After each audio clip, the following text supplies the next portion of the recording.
the defendant, Your Honor.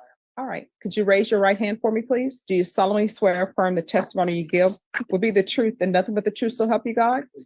All right, you can lower your hand, and if you'll state your name for the record, please. All right, defense. Thank you, Judge. Mr. Mendoza, before we discuss other factors in your life and your childhood, do you take full responsibility for what you've been charged with here? Yes, sir. Okay. Is there any excuse for your actions? No, sir, there is no excuse. Okay. You apologize to this court and did you at the time to the investigators when you were arrested? Yes, sir, I apologize to all the victims included in my case. Okay, so you're aware that this is I'm not- sorry, he said including, Oh, and all the victims included in my case. okay, Okay, so you are aware that this is not a victimless crime, even though some people might try to view it that way. You understand that it's not. Yes, sir.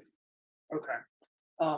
I'd like to discuss your childhood. So who did you grow up with in your household? My mom and partially my stepdad. Okay. Did you have any brothers and sisters? Yes, sir, I have one brother and one sister. Okay. And are you the oldest? Yes, sir. And your mother, she's now deceased, is that correct? Yes, sir. How old were you when she died? I was 14. You were 14 years old when she died? Yes, sir. And did you know your biological father at all? No, sir. Okay, when did your stepdad come into your life? Roughly when I was about, I'd say maybe 3 or 4. Okay, and then were you, before you were arrested, were you in contact with him or had that kind of dropped off? Drop box. Okay, so you were no longer in contact with him. Yes, sir. Did anything happen to you when you were a child? Were you abused? Yes, sir. Okay. Without getting into specifics, how old were you when that started? Age 9. Okay. So you were 9 years old. Do you remember what grade you were in? 4th, 5th grade, maybe even And how long did that continue? till I was 11. Okay.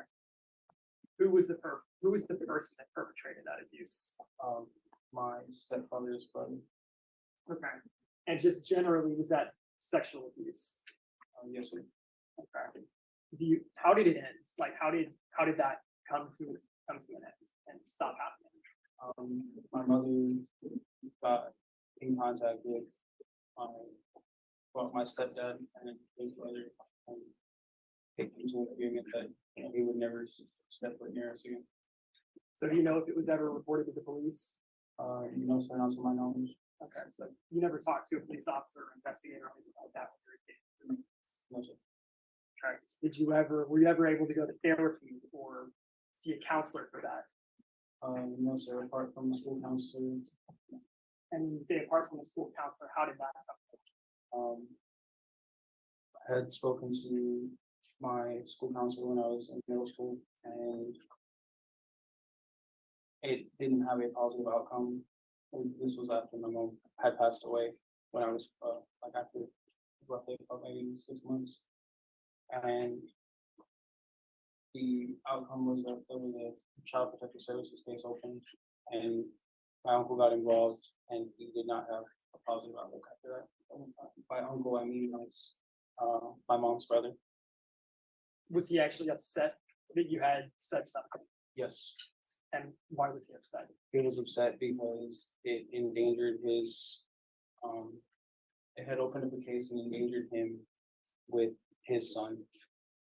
Okay, so basically he was investigated for neglectful supervision. Yes. Correct. Okay. So the first time you tell anybody other than your mother about this, it's a very poor reaction and nothing really comes about. Is that fair to say? Now, how old were you when you first searched for pornography? 11 years old. Okay. And you would agree that that was well before you were mature enough or ready to understand what that was all about? Yes. And do you believe that that came about at an earlier age due to the abuse that you suffered? Yes. Okay. And so you've never really had a chance to process what happened to you with any counseling or therapy to this day, is that correct? Yes, sir. And so after your mother died, what was your living situation? I had lived with my uncle, my mom's brother, and after it was born, more or less a downward spiral of things. We had no utility to point at some point, saying my mind was more on financial rather than going to school. Okay, did you start working? Yes, sir. Started working at 16. And where did you work? Restaurants. And is that before your arrest, were you working in a restaurant as well? Yes, sir. So basically from age 16 to before you were arrested, you were working in restaurants. Yes, sir. And was your salary essentially going to help with the household and utilities and bills for you and your brothers and sisters and everything situation? So the money you were making was not just for you to do whatever to support your family. Still a minor. Yes, sir. Okay. If the judge were to give you some form of community supervision, meaning probation or deferred adjudication, would you be willing to do any counseling, therapy, or other conditions that Judge Boyd requires us to do? Yes, sir. I would be willingly to be able to follow all of those any stipulations that I'm given regarding counseling classes or And community service or services. anything else? Yes, sir. And you would agree to any restrictions on any sort of devices or electronics, is that correct? Yes, sir. Fully. And you actually indicated to me that you wanted therapy, you wanted some sort of somebody to talk to because you've never had a chance to process what happened to you. Is that fair to say?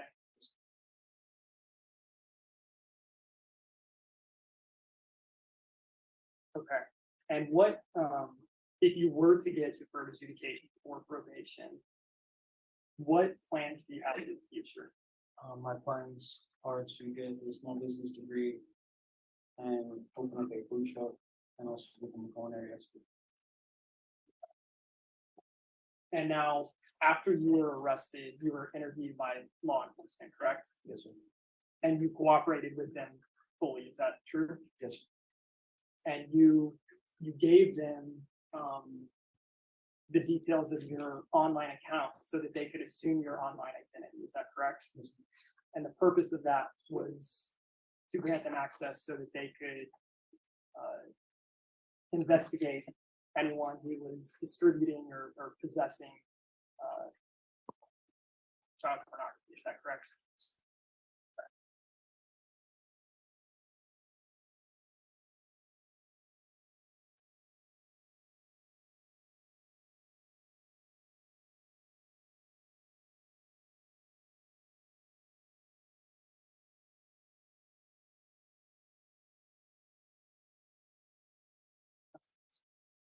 Briefly, on this.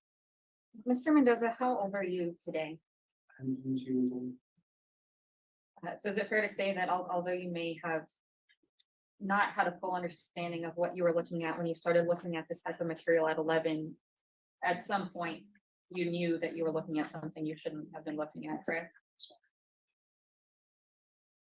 And unfortunately, it sounds like you have firsthand knowledge of what these children you were looking at were going through. Is that right?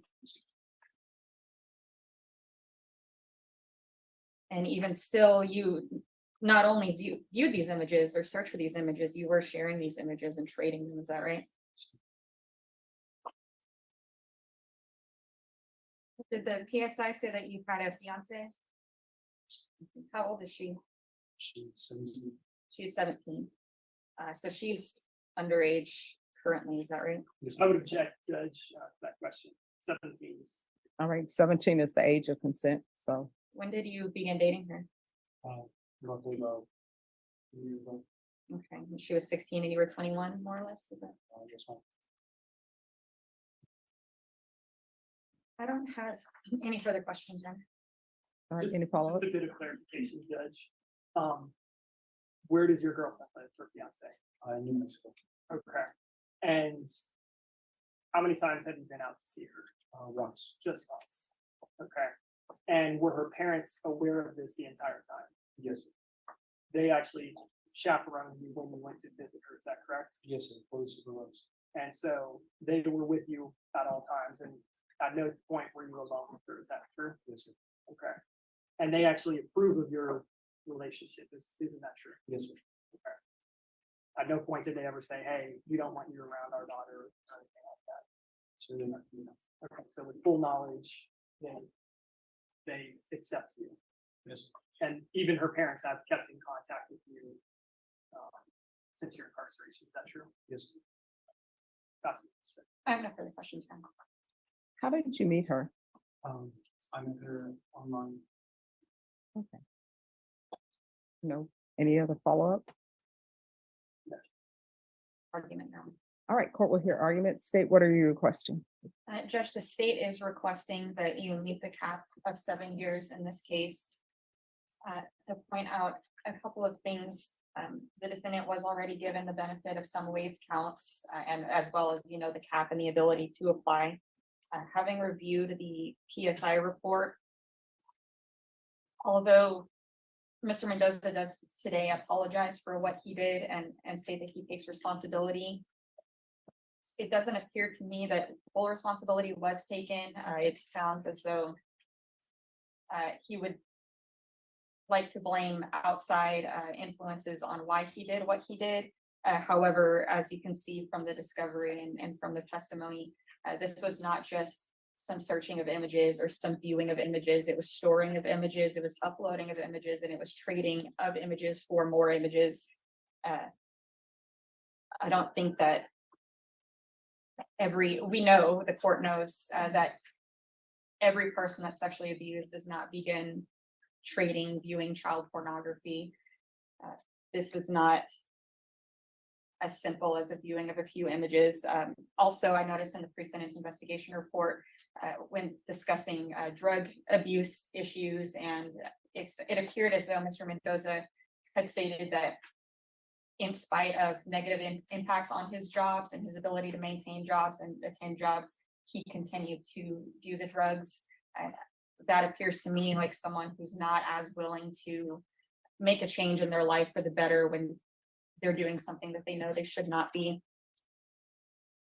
He himself, based on his prior experience, should, as a child, which is unfortunate because that shouldn't happen to anyone, he should know firsthand what these children are going through, and in my opinion, should have been even more sensitive to those types of images rather than using them or blaming his childhood as why he's viewing those images. Further, Your Honor, I know this is not part of the case, and her parents may be fully aware and okay with this relationship, but I do think that it is concerning that on top of viewing and trading child pornography, he is meeting in someone who was at the time when they met underage online, may not have interacted with her in person a lot, but clearly have a relationship strong enough to have apparently proposed to her, someone younger than him who may be now of age at age 17. But I do think that that's something else that we should be concerned with going forward in the future. And so because of that, I don't feel this is a case that's good for probation, and I would be asking for prison time. All right. Thank you, Judge. I'm going to be asking for deferred adjudication, Judge. When we're talking about deferred adjudication for regular probation, I think the most damning aspect of this is the fact that he's going to have to register as a sex offender for the rest of his life. As we know, deferred in a case like this is not really like a deferred in any other sort of case, Judge. Just the mere fact that he's going to be registering as a sex offender for the rest of his life is going to be far more punishment than being a convicted felon. It's going to be a scarlet letter that follows him around for the rest of his life. Sending him to prison is not going to make anyone safer in this situation, Judge. Obviously, he has unresolved trauma, and even in the PSI, I believe it was on a scale of 1 to 10 for some child trauma scale. They said he was a 9 out of 10. So he did have a very traumatic childhood, as the state acquiesces to and agrees to. I'm not a psychiatrist, Judge. I can't say for certain why he's in the position that he is. Nobody can. I can't. The state can't. he's not saying, and he's never said that this is exactly why he's made the decisions to land himself in this position, but we can't ignore it, and I think it has to be some sort of a factor. He's, like I said, him going to prison is not going to make anybody safer. He's a very young man. He was just, above. He was just a few years when this investigation started from actually being a minor himself. I believe he was 19 or 20 years old. And so even if you gave him the max, the cap, he's still going to be a young man when he gets out. And he's not going to have addressed anything in his past to become a better person. I think what he needs, and is absolutely willing to do it, is any sort of the standard counseling that they have, any sort of therapy judge to process the trauma that he went through as a child and understand the decisions and steps that led him to this position. And he's never said that that was exactly why it happened or that that's an excuse, but I do believe it's a factor that's mitigating and does need to be considered in this situation. He cooperated fully with law enforcement, Judge. I would take it as a grain of salt. Anything in the PSI that appears to be Mr. Mendoza minimizing his guilt, and because there is that bit on the PSI that says this is just a summary, this is not a word for word situation. Every time I've met with Mr. Mendoza, he's never minimized his guilt in any form, and his plan is not to minimize it here with you today. Like I said, he cooperated with law enforcement. He gave them all the credentials to his online accounts so that they could assume them for further investigations. Because of that, Judge, his childhood, his remorse, and I believe that it would be the best outcome for society if he is actually able to process that, understand the decisions that led him to be in this position, become a better person. Like I said, whether it's prison time or probation, he's still going to be basically a young man with most of his life in front of him whenever that comes about. So we're asking for deferred adjudication, and actually my client prepared a statement for the court if you would give him the opportunity to read that to you. Sure. Any objections? No.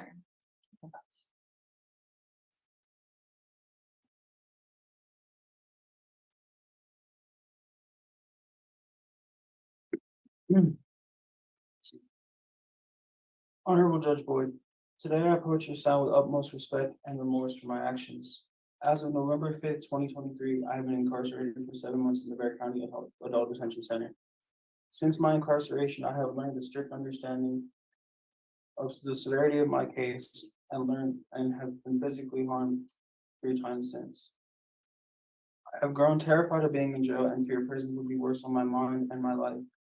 My childhood has been stripped away from me since I was age 9, and I require counseling because I never got to talk about it and feel that this is why I made my mistakes.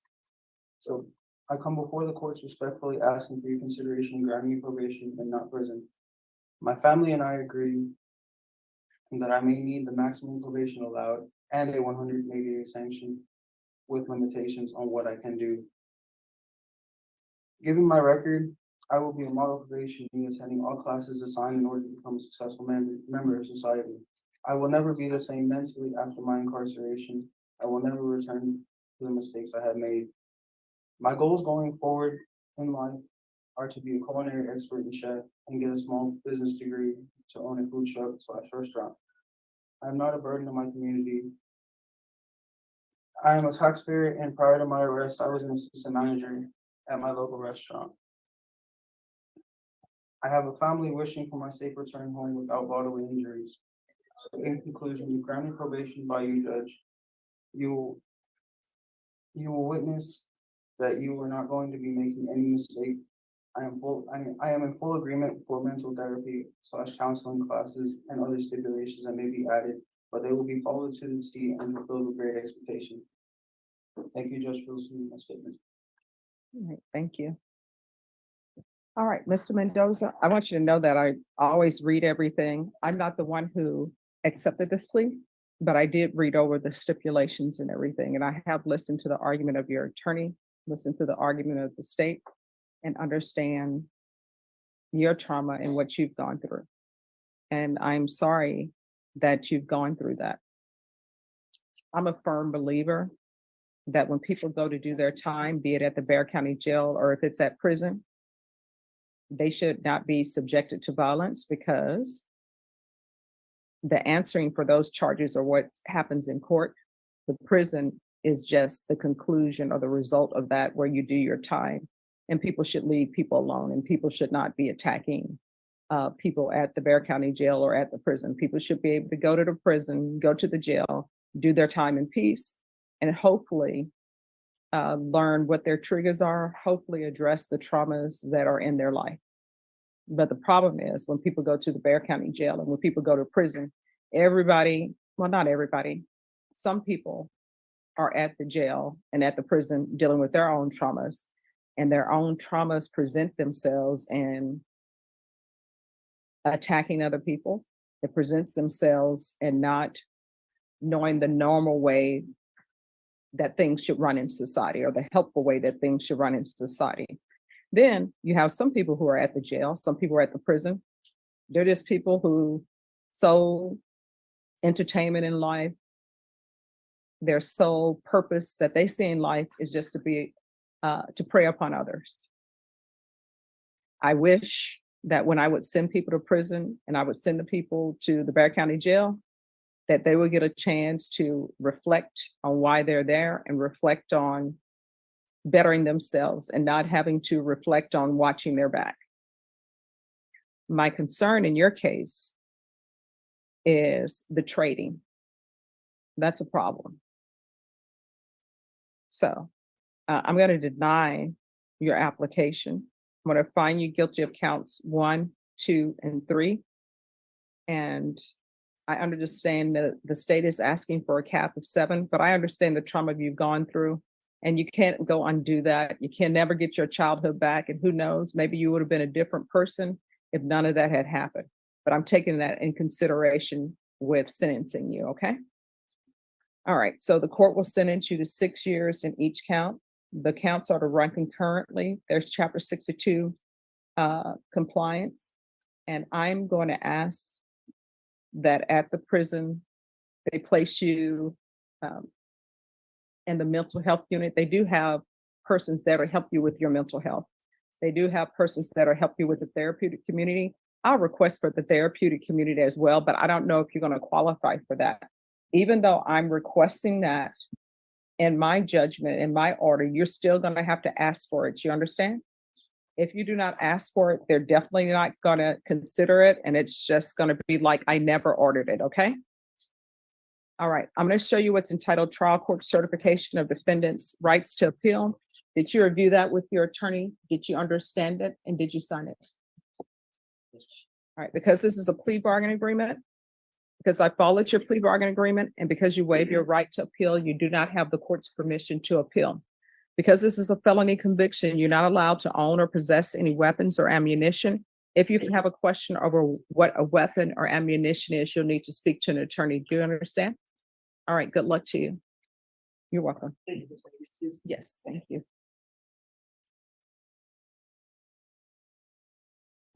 Okay, so let's unpack this. First of all, I am happy with the sentencing. The maximum was 7 years. She gave him 6. She didn't buy into the idea that not only should he have probation, but that it shouldn't even be on his record. That's what they were actually hoping for. And man, he must have been surprised when he got that sentence, 6 years. And then to have the request to do it in PC, in protected custody, so to speak. I love that Judge Boyd didn't take that all the excuses from his upbringing to the fear of getting retribution inside of prison. You know why I agree with that? It's because you have two sides, right? It's like the cliche the cliche statue of justice. And are you really going to risk a child? Are you really going to put a child or multiple children at risk because you want to take it easy on someone who has been doing this, who has been collecting, who has been trading for a decade? He is a danger. And for a judge to say, you know what, let's not make you register, let's not lock you up, let's just give you probation, you would be flipping the coin. It's a mental disorder, in my opinion. It's a disease, it's an obsession. We didn't have the right to see the PSI report, but I have heard PSI reports for these type of cases, and the graphic nature of what they are looking at, what they are trading is so terrifying, so grotesque, so inhumane. The words I'm trying to think of don't even come to mind. But when you do hear about those PSI reports, he's on these groups, he's on these Telegram groups, he's in the darkest corners of the web. And the content that we don't need to use so much of our imagination here. We don't need to make assumptions for him. The chat rooms that he's in, the pictures that he's trading, he is looking at over and over and over again. The torture, brutality, the lowest depth that anyone can climb to. That is what he is involved in, probably on a minute to minute basis. Forget day to day. It's an obsession. And it starts with this and it leads to something else. And the idea that they could possibly have recommended that he not even have a record would have been a travesty if the judge had gone through with it. And thank you, Judge, for not buying into that. Yes, from the stories that he had a horrible childhood. His mother passing away at a young age and his abuse starting at 9 years old and going up until 11.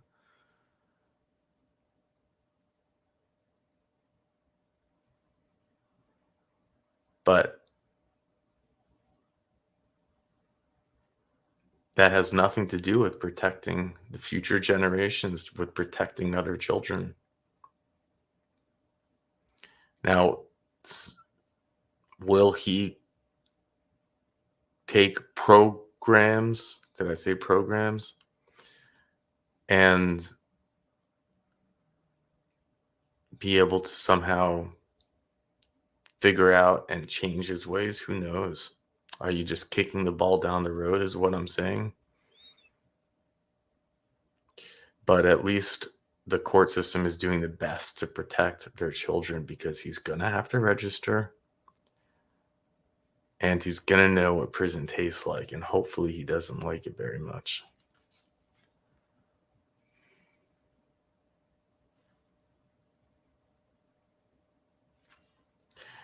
We can move on to the next hearing. Motion to enter adjudication of guilt and revoke community supervision. Did you review that with your attorney? Did you understand it? Yes, ma'am. Are you the same John Henry Bueno who was placed on deferred adjudication in 2020 CR 8206 for the offense of online solicitation of a minor sexual conduct on September 8, 2021 for a term of 3 years? Is that you? Yes, ma'am. All right, state. Your Honor, the state's going to proceed on violation of condition number 14JB. That'll be on the first page, and we're going to waive and abandon all other violations. The state is alleging that on or about the 17th day of July, 2023 in Bexar County, Texas, the defendant, John Henry Bueno, did then and there fail to comply with instructions of the Bexar County Community Supervision and Corrections Department Sex Offender Program, and that the defendant used internet to access an email with intent to meet someone, namely Airwolf 88 2000 at yahoo.com in violation of condition 14JB. How do you plead to that? I'm sorry. Okay, I'm sorry. All right, so could you repeat? Sure, I'll Yeah. repeat the whole thing. You got it? Oh. Okay. All right, to that, how do you plead? True or not true? True. All right, state, and you're waiving the other allegations in the That's motion? correct, Your Honor. All right, did you understand by pleading true to violation 14 JB, the court could find it true, grant the motion, find you guilty, and sentence you up to 20 years in prison and up to a $10,000 fine? Knowing that, do you still wish to plead true to violation of 14 JB? The court will find 14 JB true. Is there a proposed agreement? Your Honor, the agreement in this case, the state is recommending that the defendant be adjudicated, and the court enter a finding of guilt and impose a sentence of imprisonment for a term of 5 years. All right, is that the agreement? It is, Your Honor. Are you asking the court to follow that agreement? We are, Your Honor, with the understanding that my client does have some mental illnesses. He does bipolar depression. I think depression is one of the reasons he does this, is he's lonely. Well, who does he live with? I'm homeless. He's homeless.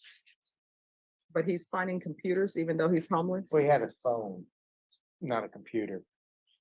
Oh. Are you waiving your right to appeal? Yes. Yes. All right, then the court will follow your agreement, find you guilty, sentence you to 5 years in the prison, give you credit for any time served.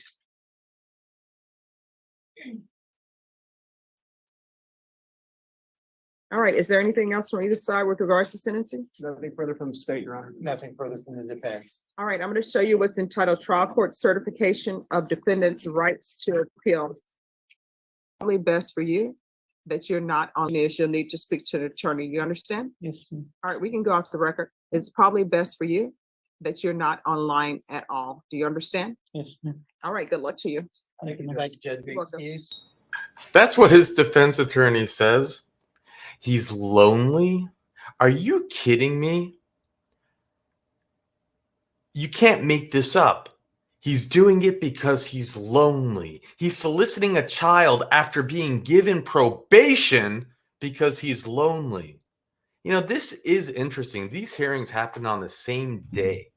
In one case, you have a 21-year-old who is caught trading and viewing CP, right?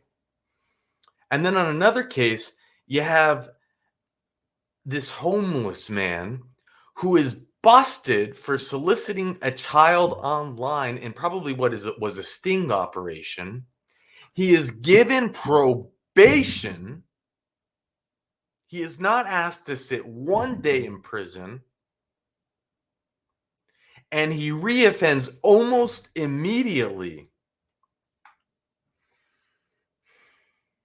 And he gets 2 years less.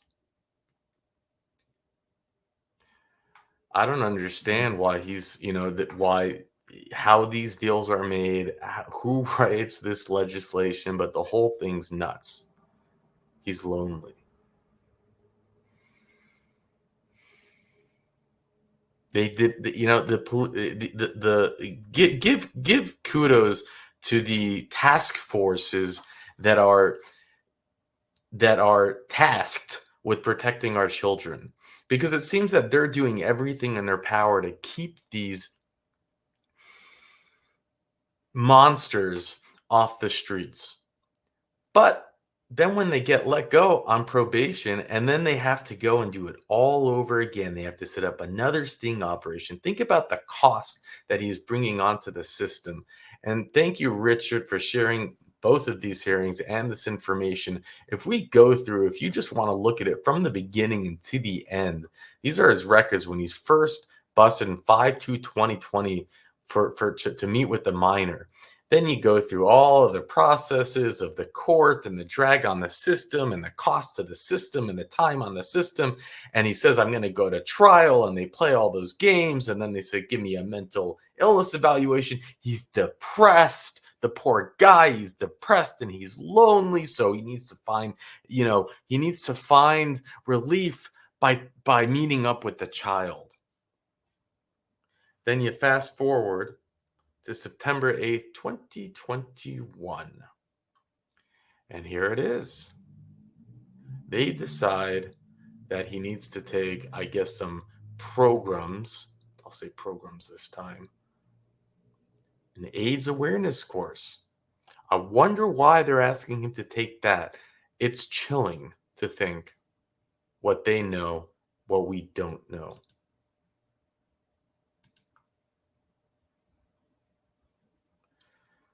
And then what do? I'm not sure why, but the judge, and I have a lot of respect for this judge. I really do. And we didn't see this hearing, so we weren't there. And maybe she thought, well, time served. He spent, nearly 2 years in jail, going through the motions, or a year and a half in jail, a little less. And then he gets the probation. And it doesn't take very long for him to get busted again. 4/9/2022. I don't know why they mentioned the date of 7/23, because here we have a warrant on 4/29/2022 for the violation. And you fast forward and you go through, it seems here that he's released from jail for that warrant. So I guess he was locked up again. He was revoked, but then locked up after spending just a few months. I mean, I think that's what happened. He just keeps going in and out of prison. And then he got another warrant. And now he's locked up again, and maybe he'll serve his full time. But I just don't understand how someone can have compassion for. You want to have compassion, fine. But how you can, and that's okay, but you cannot risk the safety of a child. You cannot risk the safety of a child because you want to be compassionate for a man who continues to solicit those children. And 5 years is just kicking the ball down the road. What do you think is going to happen when he gets out? But it's the deal they took, avoid court, and then continue to hope that the task force that are charged with protecting our children continue to do a good job. And when he gets out, I'm sure they'll set up another sting operation. Yeah. With that, I'll let you go. 3. That's your parole, that's your DOC number. Yes, sir. All right. Well, my name is Brennan Kelsey, along with me is Ms. Cheryl Knotson. Mr. Pete Freeman will be your parole panel. We'll ask some questions. You can respond at the end. You can make a statement. We'll take a vote. You understand the process? Yes, sir. Marcus Washington, DOC number 779273. You're a first-class offender.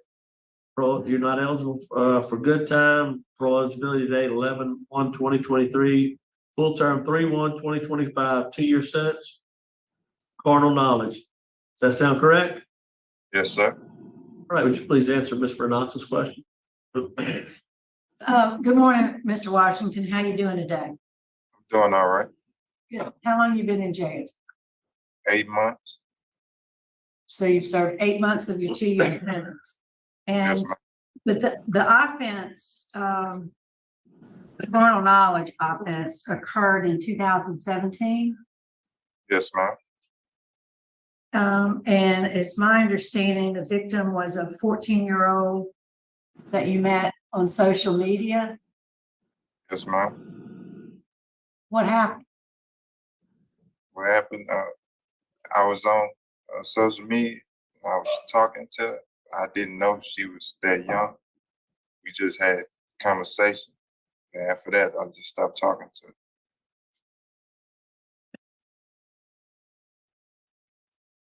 Well, and then you met up with her?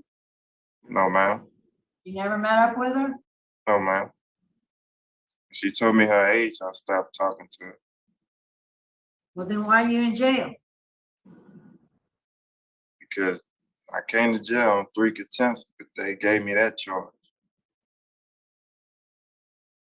What do you mean? I'm confused. I got picked up on 3 contempts for the city, but they said I had a felony. And they gave me that charge. This charge up. And you went to court and you pled guilty in court, right? Yes, ma'am. So I'm confused. I don't think you're telling me what really happened. All right, so you've been in jail 8 months. You've been there at Rapides the whole time? Yes, ma'am. You had any write-ups? No, ma'am. You enrolled in any classes? Yes, ma'am. What? Tell us about it. I'm in reentry, and I already got a GED class, but I was in GED for my read. You in GED now? Yes, ma'am. Well, good. Have you taken any tests in the GED class? Yes, ma'am. I just started testing. You just started testing? Good. I do notice that you did not have a GED when you came to prison, so I'm glad you're working on that. What's your job? You have a job? Yes, ma'am. I work in the kitchen. I'm assistant cook. Good. What kind of job did you have when you was on the street? I was working at Outlaws Barbecue, a restaurant. So you're working in their kitchen? Good. Yes, ma'am. Well, based on the nature of your charge, I think you would benefit from some sex offender treatment classes. And I'm not sure they're available to you there. Have you checked? No, ma'am. Okay. What's your plans when you get out of jail? What you gonna do? Going to Blue Cliff College. What you Give gonna me do? Give me a trade, cutting hair. You wanna cut hair? Yes, ma'am. Good. All right. Where you gonna live? Stay with my mama. Is that where you were living when all this happened? Yes, ma'am. All right. I don't have any other questions, Mr. Kelsey. All right, would you like to make a statement on your behalf? You could tell me what you mean about this? I mean, would you like to make any type of statement on your behalf? Why you think you should be released, or what your plans are, or why you think you should go home early? I learned my lesson while I've been incarcerated. You know, not to do nothing like that no more. I benefit myself that's working in the kitchen, going to reentry, going to GED class, and doing right. All right, good. Is Pal fair to vote? Ms. Renata? Mr. Washington, I'm really glad to hear you say you're, I think you're saying you're getting something out of those classes you're attending. I'm glad you took the initiative to do the GED and the reentry, because you don't earn good time. And so you're doing it because you really want to learn what the classes have to offer. I think you'll benefit from continuing to work on your GED and get that before you get out of jail, because it's all about staying out of jail, and that'll really help you with that in terms of your job. My vote today is going to be to deny your parole, because I think you're doing well where you're at. And there has been opposition by law enforcement expressed during early release. So keep working hard, but my vote today is to deny. Mr. Freeman? Okay, Mr. Washington, first off, you need to see if they have any sex offender classes there. I know you're saying now you didn't have sex with her, but you pled guilty to having sex with an underage person. So check into those classes and complete that GED. My vote is also to deny. All right, 2 votes to deny. I'm also going to vote to deny for the same reason stated. 3 votes to deny. Your parole's been denied. Good luck to you. We'll adjourn at 9:21. Thank you. Well, that's Louisiana for you. 2-year sentence for carnal knowledge with the juvenile. And it's my understanding that he initially got probation for that, and then it was revoked. That's my understanding from the records that Richard had shared with me. It is quite confusing because they do show a lot of other offenses. They show the simple burglary, resisting an officer in 2018. They have possession of paraphernalia, resisting an officer in 2019. They have contempt of court in 2021. They have burglary in 2018 again. Or that's maybe for the, that's just bringing it up. Okay, that's the contempt of court, actually. And they don't mention any of those initial charges that Louisiana, but that's just a court record and they're oftentimes not accurate. But yeah, it makes you really appreciate it, Judge Boyd, doesn't it? When someone can actually get, and he's 30 years old at today's date, at the time of this recording. He was 24 when he pled guilty to carnal knowledge of juvenile. And that is, it's absolutely insane that someone can get 2 years. I mean, it's not soliciting, it's not going to meet up. Carnal knowledge, when you plead to that, first of all, it's a plea deal. So it could have been much, the charges, of course, could have been more severe. And the judge felt that, hey, just 2 years, what's the big deal? But that is Louisiana for you. You can get a 2-year sentence for doing that to a child. And you can also get a life sentence for possession with intent to distribute. You might not believe it if you didn't see it, but here it is. And if you want to see more Louisiana parole hearings, I have over 1,000 on my other channel called Mandu. I'll put a link to it right here at the end. With that, I'll really let you go this time.